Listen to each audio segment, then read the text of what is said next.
अस्ति भर्खर स्टार्ट भयो जस्तो लाग्छ फिफा वर्ल्ड कप। हेर्दा हेर्दै सेमिफाइनलमा आइपुगेछ र सेमिफाइनलका फाइनल्ली 4वटा टिम टुङ्गो लागिसकेका छन्। ती हुन् अर्जेन्टिना, स्पेन, फ्रान्स र इङ्ल्यान्ड। सो आजको यस भिडियोमा चाहिँ अब फिफा वर्ल्ड कप सकिने लाग्दा सेमिफाइनल कस्तो होला र फाइनल कहिले हुँदैछ यस विषयमा हामीले डिस्कस गर्छौँ। अनि यो पटकको ट्रफी चाहिँ कसले आफ्नो घरतिर लग्ला र अब कुन टिम चाहिँ घरतिर फर्किन्छन्, सो यस विषयमा कुरा गर्नेछौँ। र एउटा इन्ट्रेस्टिङ कुरा चाहिँ के छ भन्दाखेरि फिफाको टप 4मा ऱ्याङ्किङमा रहेका 4वटै टिम सेमिफाइनलमा प्रवेश गरेका छन्। यानि कि कस्तो भन्दाखेरि जुन 4वटा ऱ्याङ्किङमा थिए 4वटा टिम, तिनै टिम सेमिफाइनलमा पुगेका छन्। सो फर्स्ट अफ अल चाहिँ सेमिफाइनलकै कुरा गरौँ होइन। अब वर्ल्ड कप स्टार्ट हुनभन्दा अगाडि कसैले ब्राजिलले जित्छ भन्दैछ, कसैले पोर्चुगलले जित्छ भन्दै थिए, कसैले नेदरल्यान्डले जित्छ भन्छ, कसैले चाहिँ जापानले जित्छ भन्दै थिए। सो अब तिनै टिम गइसके। अब बाँकी ताकि भन्दाखेरि 4वटा टिम छन्। अब यी 4वटा मध्ये एउटा टिमले जित्छ। अरू टिमले अब जित्ने भने 2026, 27, 28, 29, 30को वर्ल्ड कप हो।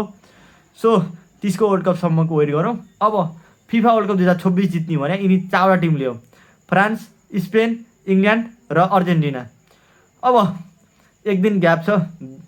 भोलि 13 जुलाईमा, 14 जुलाईमा चाहिँ फ्रान्स र स्पेनको म्याच हुन्छ। अनि 15मा चाहिँ अर्जेन्टिना र इङ्ल्यान्डको म्याच हुन्छ। सो यिनी दुईवटा टिममध्ये जसले जित्छ तिनी फाइनल पुग्छन्, जसले हार्छन् तिनी चाहिँ थर्ड प्लेसको लागि खेल्छन् म्याच। फाइनल म्याच चाहिँ 19 जुलाईमा हुन्छ अनि थर्ड प्लेसको लागि चाहिँ 18 जुलाईमा हुन्छ। अब एकचोटि चाहिँ यिनी 4वटा टिमको कुरा गरौँ। स्पेन एकदम राम्रो टिम छ होइन। अनि सेमिफाइनलमा आइपुगेका सबै टिम चाहिँ एकदम राम्रा हुन्, एकदम स्ट्रङ हुन्। जुन तरिकाले भने पनि जे भए पनि सेमिफाइनलमा आउनु भने पनि ठुलो कुरो। र त्यत्रा 48वटा टिम खेल्दाखेरि 48वटा मध्येमा 4वटामा पर्नु भने बहुत ठुलो कुरो के। सो स्पेन एकदम राम्रो टिम छ र स्पेनले चाहिँ फ्रान्ससँग खेल्दैछ। फ्रान्सले 2022को फिफा वर्ल्ड कपमा फाइनलमा बहुत कम्पिटेटिभ म्याच होइन। एम्बापेको त्यो 3टा गोल ह्याट्रिकले चाहिँ बराबरीमा पुग्यो अर्जेन्टिनासँग म्याच। अनि पेनाल्टीमा गएर चाहिँ हार्यो फ्रान्सले। तर एकदम फिफा वर्ल्ड कप 2022को फाइनल म्याच चाहिँ लाइफकै मलाई बहुत खतरा म्याच लाग्यो त्यति बेला चाहिँ। सो 2022को फिफा वर्ल्ड कपको फाइनल चाहिँ अहिलेसम्मकै हिस्ट्रीकै सबभन्दा खतरा म्याच बनेको थियो। लास्ट टाइम गएर त्यस्तो पेनाल्टीमा गयो, पेनाल्टीमा गएर चाहिँ हार्यो फ्रान्सले।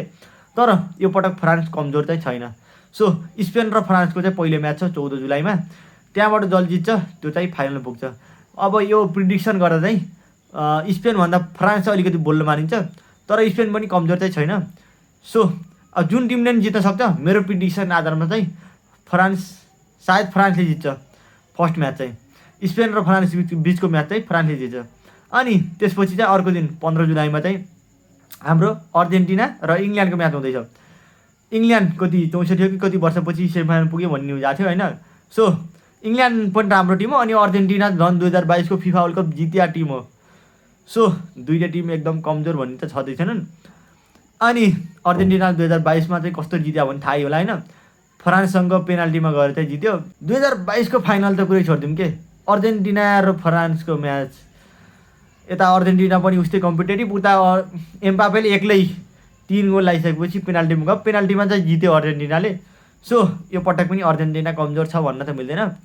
इङ्ल्यान्ड र अर्जेन्टिनाको बिचको म्याच चाहिँ 15 जुलाईमा हुन्छ। र प्रिडिक्सन कुराहरू चाहिँ के हुन्छ भन्दाखेरि दुईवटा टिम एकदम स्ट्रङ छन्। अब त्यत्रा 48 टिममा टप 4मा परेका छन् भनेपछि स्ट्रङ नभएर पक्कै आएनन्।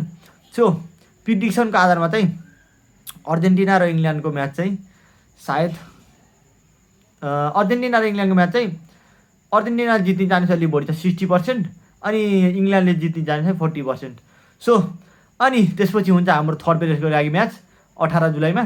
जसले हार्छन् तिनी चाहिँ थर्ड प्लेसको लागि म्याच खेल्छन् अनि जित्ने टिम चाहिँ फाइनल खेल्छन्। फाइनल हुन्छ 19 जुलाईमा र फिफा वर्ल्ड कप 2026को फाइनल पनि आइसक्यो। सो अब चाहिँ हाम्रो कतिवटा म्याच बाँकी रह्यो भन्दा सेमिफाइनलको 2टा म्याच, थर्ड प्लेसको एउटा म्याच अनि फाइनलको एउटा म्याच गरेर 4वटा म्याच छन् बाँकी फिफा वर्ल्ड कप 2026 सकिनको लागि।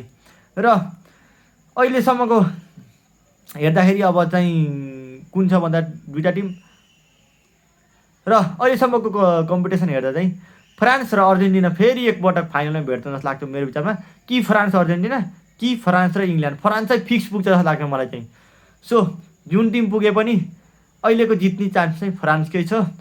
सो मैले चाहिँ यो इन्फर्मेसन दिएँ, यो इन्फर्मेसन दिएँ। सो यो चाहिँ इन्फर्मेसन अब तपाईँलाई चाहिँ कस्तो लाग्छ, तपाईँको फेभरेट टिम कुन हो कि आउट भइसक्यो? सो आफ्नो कमेन्ट चाहिँ तल कमेन्ट बक्समा व्यक्त गर्न सक्नुहुन्छ र हामी मिल्नेछौँ अर्को एउटा नयाँ भिडियोमा। तबसम्मको लागि बाई।